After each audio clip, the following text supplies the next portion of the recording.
يعني هو انا عشان قلت لك الصدق كانت البيعه هتبوظ؟ طب والله مش هقول غير الحقيقه. لو حتى البيعه هتبوظ والارزاق على الله. السلام عليكم ورحمه الله وبركاته، اهلا بيكم، ازيكم، وحشتونا، عاملين ايه؟ يا رب تكونوا بخير. معكم اخوكم مصطفى من قناه مشروعات صغيره وتربيه الحمام. فيديو النهارده هحكي لكم حكايه كده غريبه يعني حصلت معايا.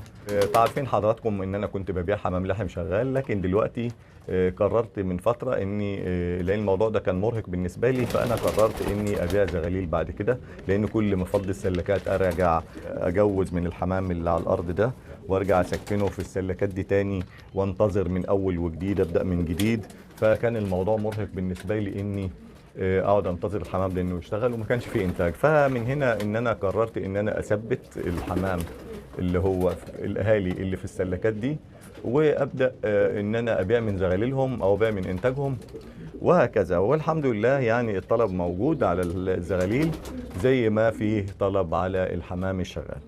في ميزه جميله جدا، اللي يشتري زغاليل هيكون شايف حجم الزغاليل اللي هتطلع عنده بعد كده، هتكون هي نفس الحجم الزغاليل اللي هو هيشتريها.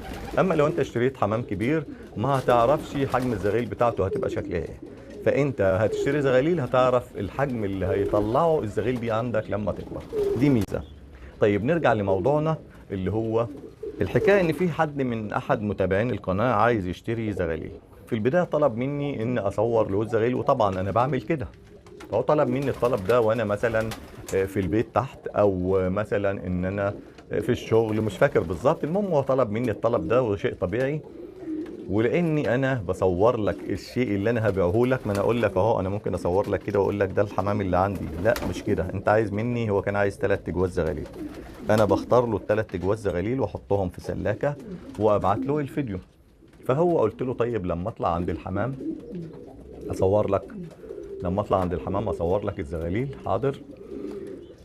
قال لي انت بتعاملني كده ليه؟ انت بتبيع بيع غناوه، انت مش عايز تبيع.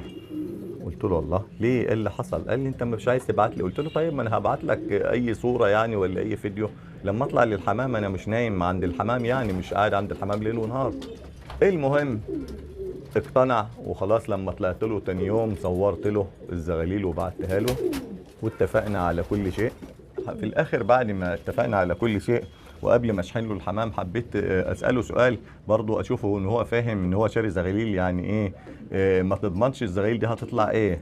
فلقيته هو لا، في دماغه الفكره اللي ناس كتير فهمها غلط، ان هو شاري 3 تجواز، ان هم لازم يطلعوا 3 ضفوره و3 ناتي. قلت له لا، الزغاليل ما هيش كده. قال لي مش هم اخوات؟ قلت له لا، مش شرط حتى ان هي الزغاليل الاخوات ان هم يطلعوا ذكر وانثى. ليه بقى؟ اقول لك، انا زي ما فيه ناس خلفتها صبيان وفي ناس خلفتها بنات، في برضه حمام خلفته صبيان وفي حمام خلفته بنات، وفيه اللي بيجيب ذكر وانثى. تمام كده؟ ده اللي لازم تكون اي حد بيشتري زغاليل او شباب يكون عارفه. محدش عشان ما تقولش بعد كده ده غشني.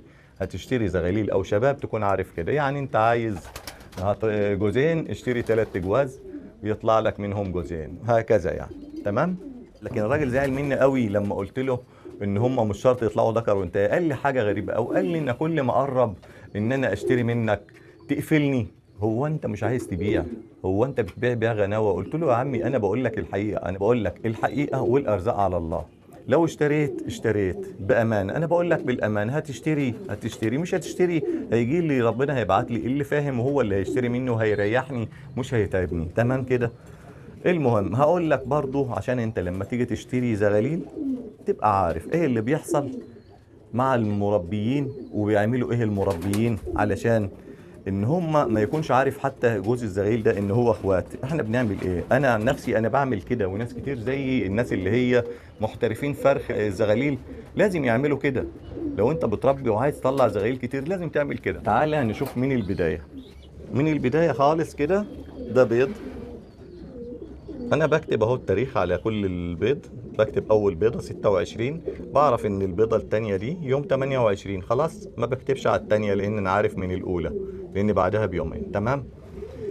باجي بعد 5 ايام او اسبوع بفرز البيض، بفرزه بكشاف الموبايل اشوف مخصب ولا مش مخصب. فرضنا لقيت واحده وواحده، اسيب الحمام ده راقد على بيضه واحده؟ لا، اجي على قص تاني يكون بيض برضه يوم 26 ان امكن، او 25 او 27، مش هتفرق كتير، زي اليوم او ناقص يوم مش هتفرق كتير. اخد البيضه الفارغه ارميها واحط لها بيضة مخصبة كانت تحت قص تاني، واسيب القص التاني يبيض تاني مرة تانية. ما سيبوش معطله عشان بيضة، ما خلوهوش معطله عشان بيضة. يعني ممكن تلاقي عندي قص ما فيش تحته بيض لان شلت البيضة حطيتها هنا، يبقى هنا البطين دول مع اصبحهم ما هماش اخوات، هيطلع لي زغلولين مش اخوات.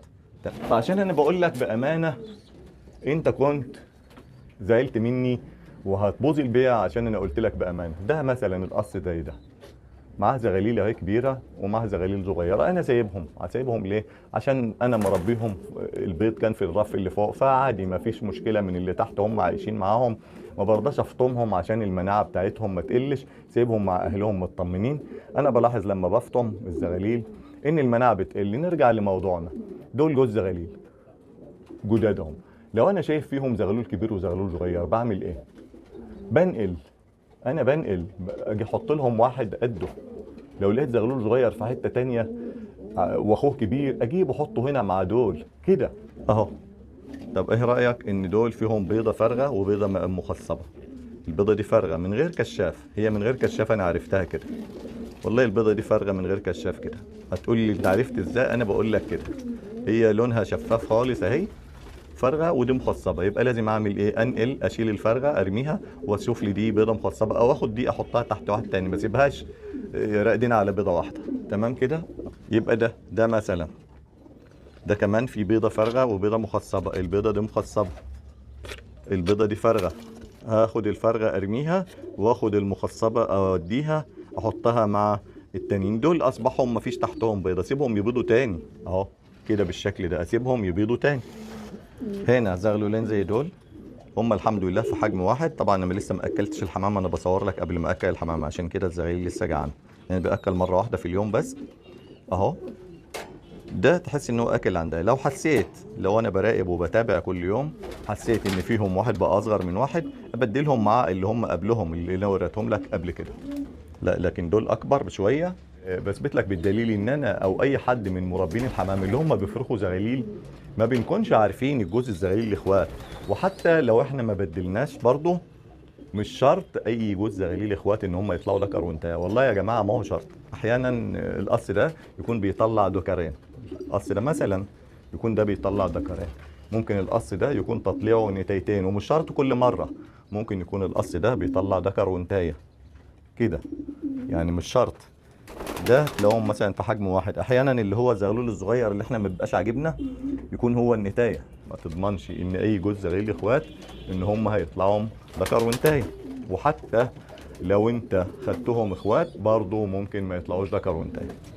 يبقى دي اللي بقى احب اكد عليها، ما تسالش عن الجوز الزغاليل اخوات او مش اخوات، اشتري الزغاليل بس صحتهم كويسه، بس ده اللي انت يهمك من الموضوع. طالما ان انت خدت الزغاليل صحتها كويسه من المشتري، هو ده الضمان للزغاليل. لكن غير كده ما تدورش وما تسالش هم ذكر وانثى او مش ذكر وانثى. طب هل في حد بيعرفهم؟